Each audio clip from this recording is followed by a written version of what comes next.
Blueberry farms are the fastest growing horticultural industry in the Coffs Harbour area, and these farms can create a significantly larger long-term profit for farmers than the traditional banana farm of the area. Blueberry farming is an important economic growth area for our region, so we have to make sure that we can work with farmers so they can grow their industry sustainably without hurting our environment.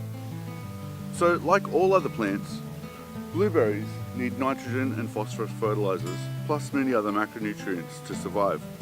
And when we apply these fertilizers, they get stored in the soils. And eventually when it rains, some of this can get washed off into our creeks.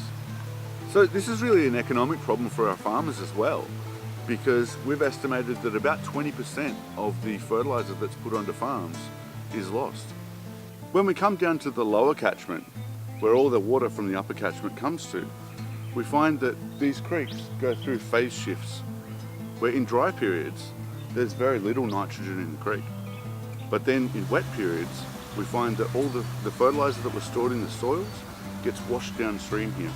So when excess nutrients travel downstream from the upper catchment into lakes, estuaries, and even the ocean, we can have a problem with algal blooms.